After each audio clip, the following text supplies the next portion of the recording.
Seguimos en el marco de las actividades de nuestro cuarto Congreso Internacional de Estudios Hegelianos. Vamos a dar inicio a la mesa 3 de trabajo. Vamos a comenzar con la ponencia del doctor Arturo Romero Contreras, de la Facultad de Filosofía y Letras de la UAP, profesor de nuestro colegio.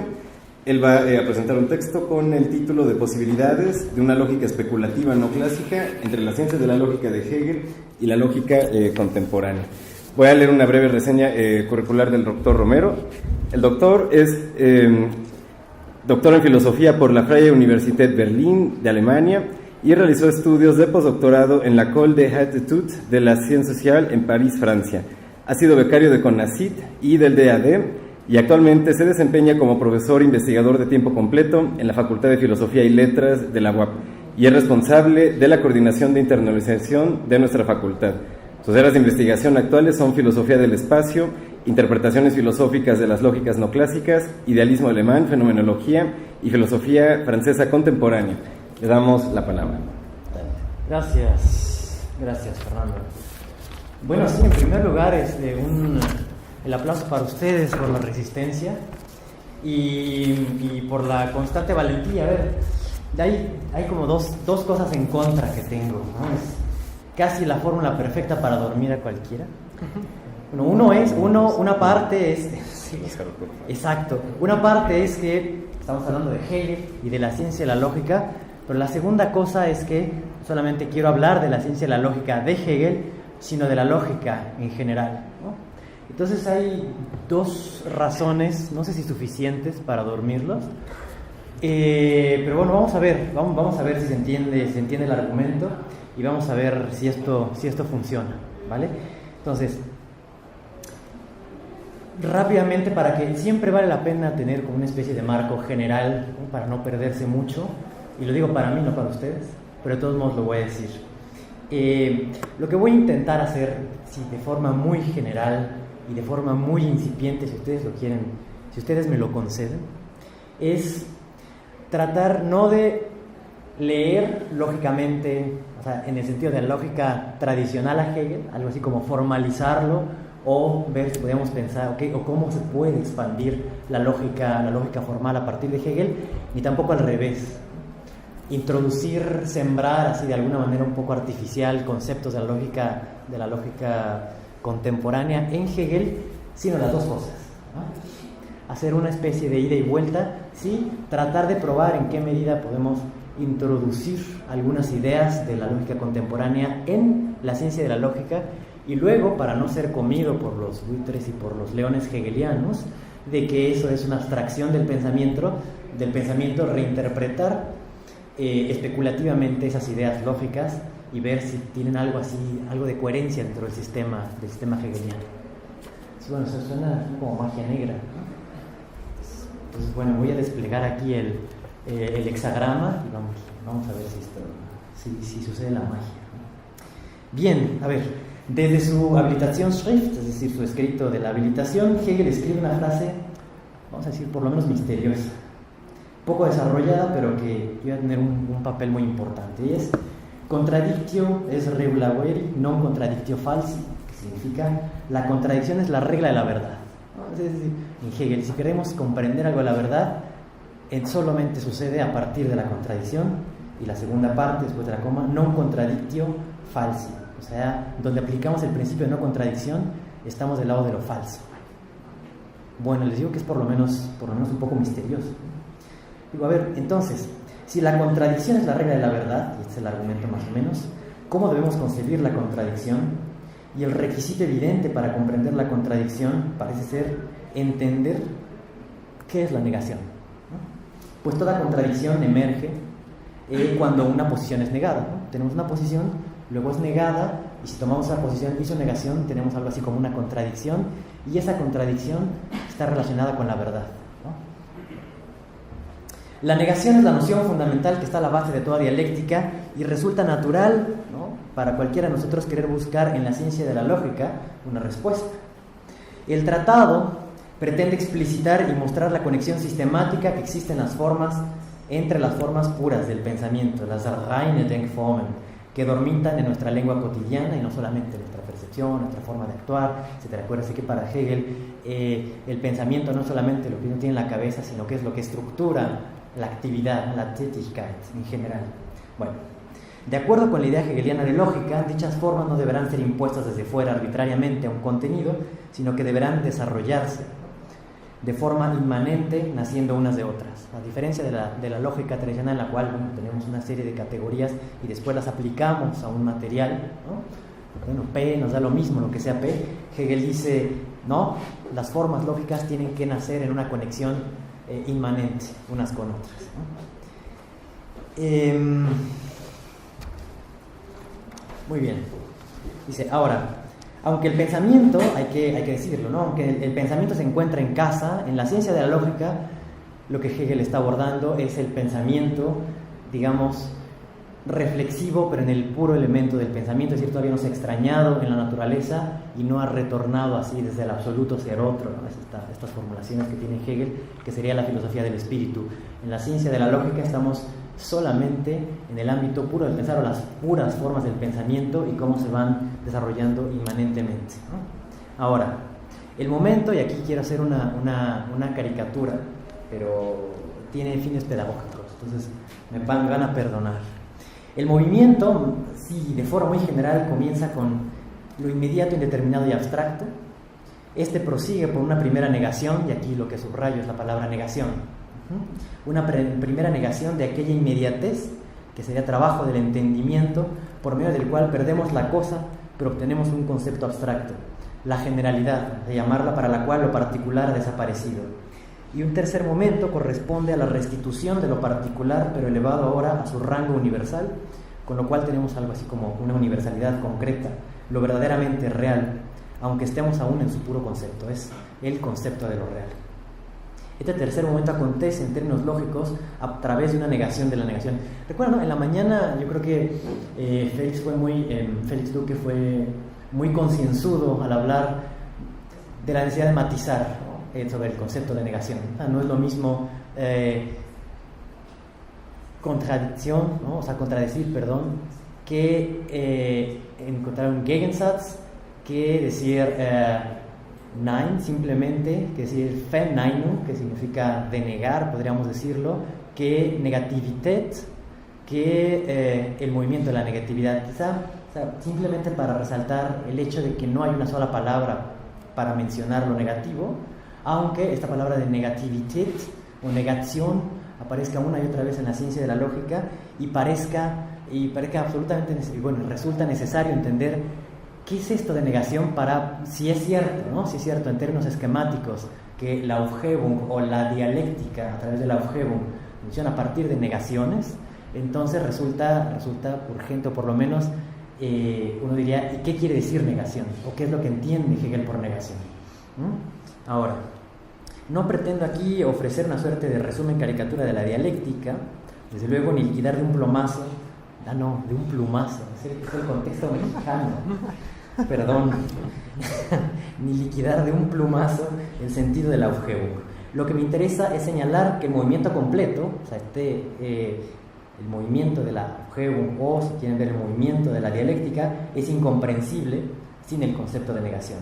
Hasta aquí podríamos estar relativamente de acuerdo, ¿no? Ahora, retomando la expresión de Spinoza, Hegel afirma: omnis determinatio est negatio, ¿no? Toda determinación es negación, es decir, toda determinación, Bestimmung, es negación. Pero con ello Hegel no nos dice qué sea la negación en general. No podemos invertir la frase sin más y decir que toda negación es determinación.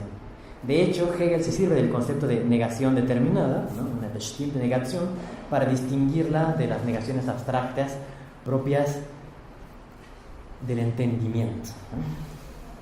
Ahora, podemos entonces preguntarnos, y esta es la apuesta, si hay otro tipo de negación que no sea ni la negación determinada, que forma parte del movimiento inmanente de la Aufhebung, ni la negación abstracta propia del entendimiento. En el sistema hegeliano, lo sabemos, la negación abstracta corresponde tan solo a un momento de la Aufhebung y solo tiene una consistencia momentánea, es decir, la negación abstracta forma parte del movimiento de la autoconciencia.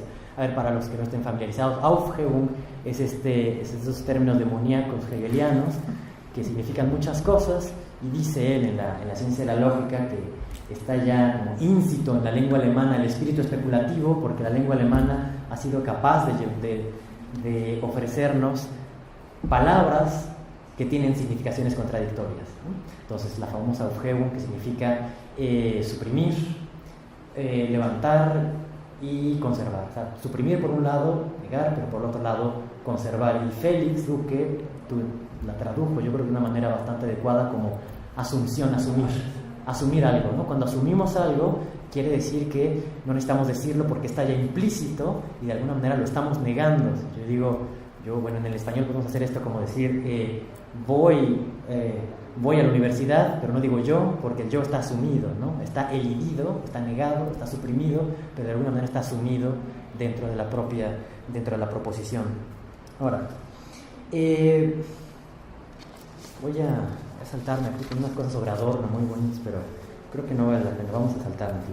La lógica de la matemática del siglo XX se han enfrentado con paradojas irrebasables, ¿no? Si están más o menos familiarizados, les sonará, si no, bueno, después lo pueden ver en Wikipedia.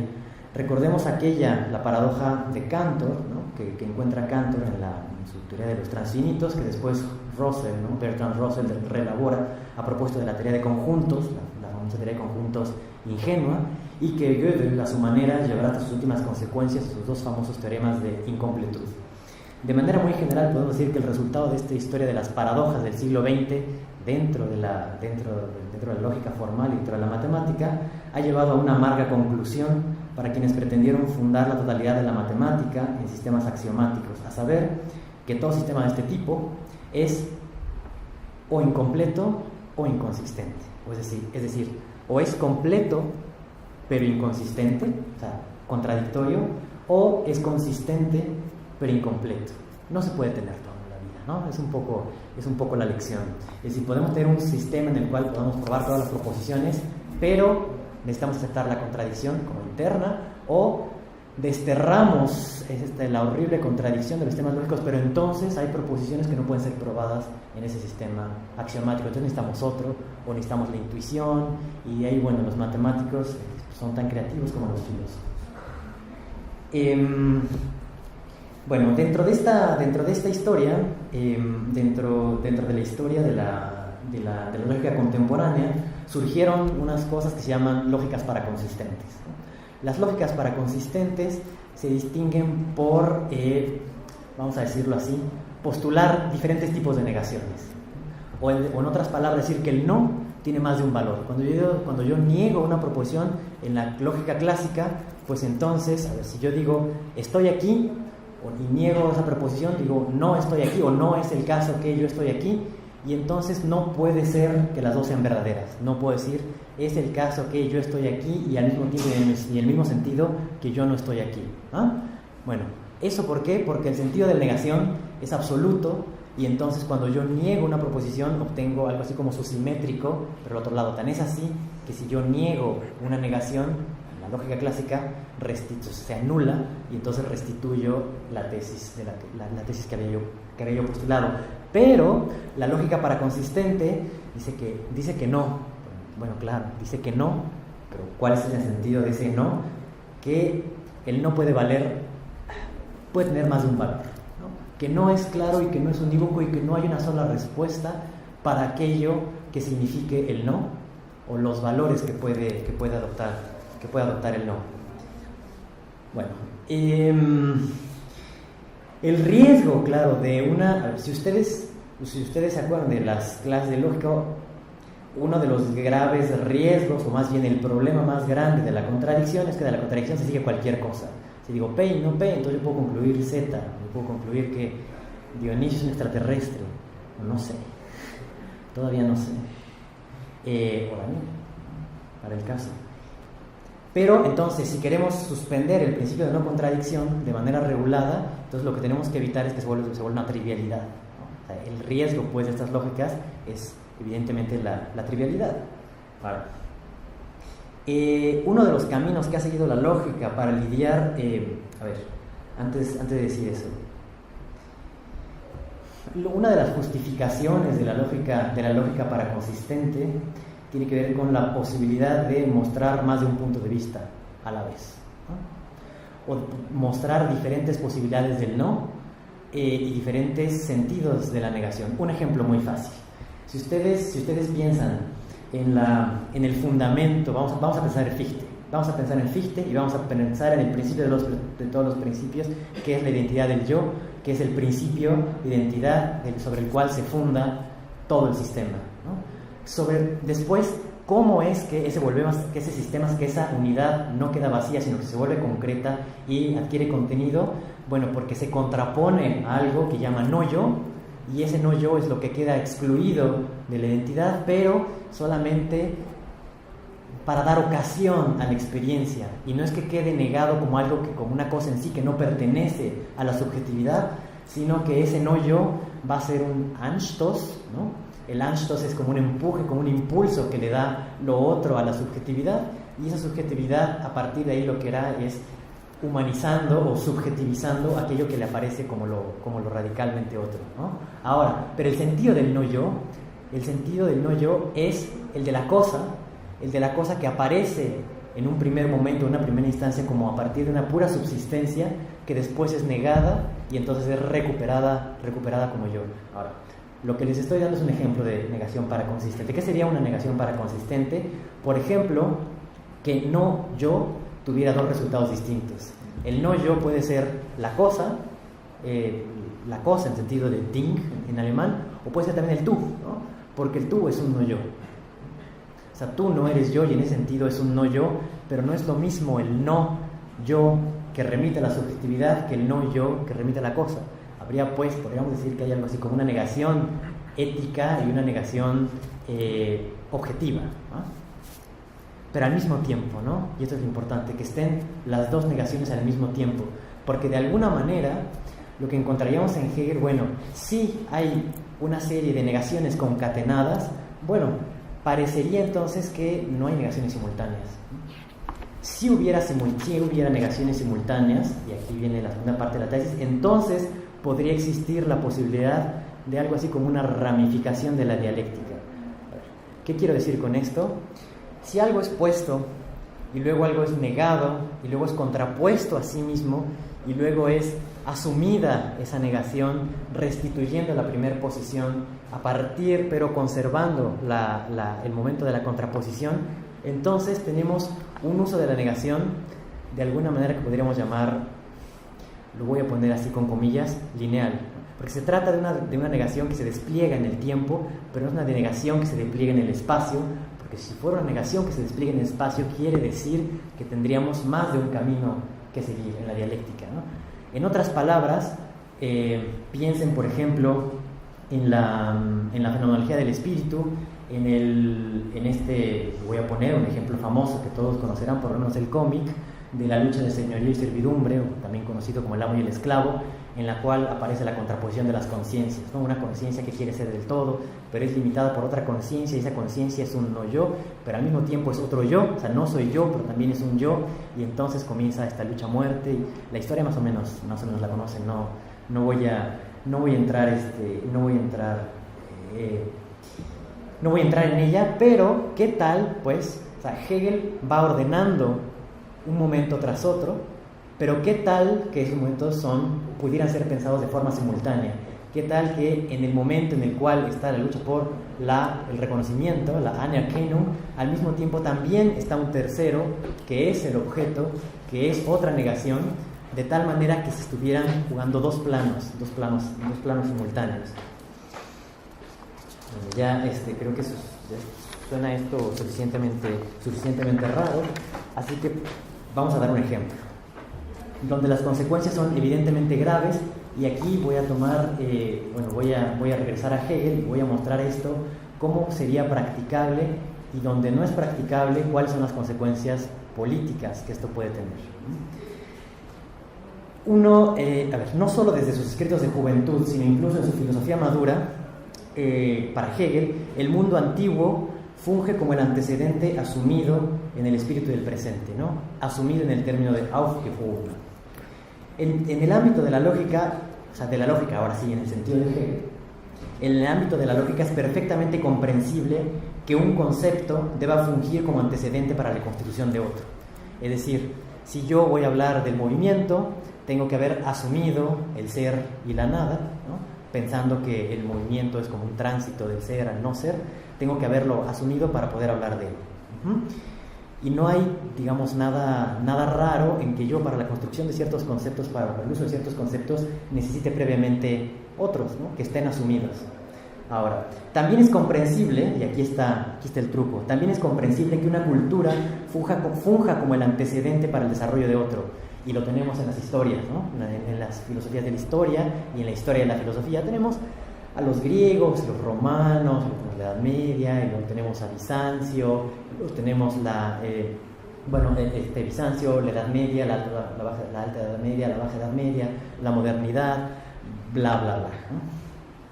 Pero hay una falacia, y aquí está el punto, y no me refiero a una falacia en términos tradicionales, sino más bien un problema en la filosofía hegeliana, en tratar a una cultura como un concepto, porque el concepto no tiene independencia fuera de un sistema de articulaciones, mientras que una cultura posee una autonomía relativa respecto a otras. Y ahí va, digámoslo más claramente. El mundo griego antiguo, ya desaparecido, no existe para nosotros fuera de su legado en textos, esculturas, construcciones arquitectónicas, etc., ¿no? Pero muy distinto es el papel, por ejemplo, del mundo judío en la argumentación hegeliana. El judaísmo representa para el cristianismo su eterno pasado, lo aufgehoben, lo asumido, lo que ha quedado atrás. Pero la supresión que hace el cristiano del judío no es real, sino solo ideal. Y cuando la hace real, bueno, es un crimen. A ver, el cristiano puede hacer operar la Aufhebung sobre la tradición judía, pero solo para él. Pero el pueblo judío, como tal, no ha quedado ni puede quedar aufgehoben en una historia universal, y su existencia es más que la de un fósil viviente carente de espíritu. Por el contrario, aunque el judío es el pasado eterno del cristiano, según la autoconstitución del cristiano, en el mundo ambos son igual de contemporáneos. Es decir, para el cristiano, para la autocomprensión del cristiano y para la constitución del cristianismo, el judaísmo representa su pasado, pero solamente en un sentido temporal. En otro sentido, y por eso es que estoy hablando de una ramificación de la dialéctica, pero en otro sentido, el judío y el cristiano son contemporáneos en el mundo y no tienen ninguna jerarquía ahí, mientras que en el mundo cultural, el judío y el cristiano son contemporáneos y no hay ninguna jerarquía entre ellos. Pero dentro del mundo espiritual, para el cristiano, el judío sí es el pasado, ¿no? El eterno pasado, no su contemporáneo, sino su pasado aufgehoben. Asumir dialécticamente dicha intersubjetividad implicaría, como he dicho, aceptar que el espíritu se ramifica, que sigue dos cursos semi-independientes, pero que a la vez se siguen encontrando en la historia como contemporáneos, pero ya no como momentos de un mismo proceso. Es decir, por un lado, ambos son momentos de un proceso único que podríamos llamar la historia universal, pero al mismo tiempo no son más que meros momentos de ese proceso, porque ellos son para sí, y en ese ser para sí tienen una relativa sustracción de ese proceso único. Así pues, el judaísmo puede ser negado para y dentro del cristianismo y subsistir ahí como asumido, pero esta negación es muy peculiar porque, por otro lado, judaísmo y cristianismo tienen una relación donde uno no es el otro, y ahí está el otro sentido del no, pero sin que de ahí se siga ninguna relación dialéctica. Ya se me acabó el tiempo, ¿no? Bueno, ya me falta un párrafo. Este ser uno frente al otro en relativa independencia implica un tipo de negación, pero ella se corresponde a la no necesidad, que no significa, por otro lado, contingencia. Rápidamente, dentro del cuadrado clásico de las oposiciones en Aristóteles, una de las lecturas que se hacen contemporáneamente es que lo otro de la totalidad no es la particularidad solo, sino no todo, el no todo. O por ejemplo, si interpretamos el cuadrado de las oposiciones en términos no de cantidad, no según la cantidad, sino según la modalidad, podríamos decir que existe lo necesario, pero lo otro de lo necesario podría ser o bien lo contingente o bien lo no necesario. Es decir, lo no necesario no tiene que coincidir con lo contingente. Ahora, el resto consiste en resistir la mayor de las tentaciones, a saber, la tentación es querer reducir una posición a la otra y subordinar según relaciones de fundamentación, es decir, querer otra vez pensar que una negación es más originaria que otra. Lo que Hegel ha enseñado siempre es que la fuerza del pensar consiste en sostener lo negativo, la contradicción. Quizá ahora lo que se nos anuncia sea la necesidad de sostener ya no solamente una relación contradictoria entre términos, sino un mundo en sí mismo paradójico, y que es paradójico porque está distribuido entre diferentes puntos de vista que se corresponden a las diferentes negaciones y cuya lógica podría hacerse comprensible a través de una dialéctica, pero solo a condición de que ella se dejara ensanchar con diferentes tipos de negaciones y por lo tanto de contradicciones. Espero que haya quedado más o menos claro el punto. Les agradezco la heroica paciencia. Gracias.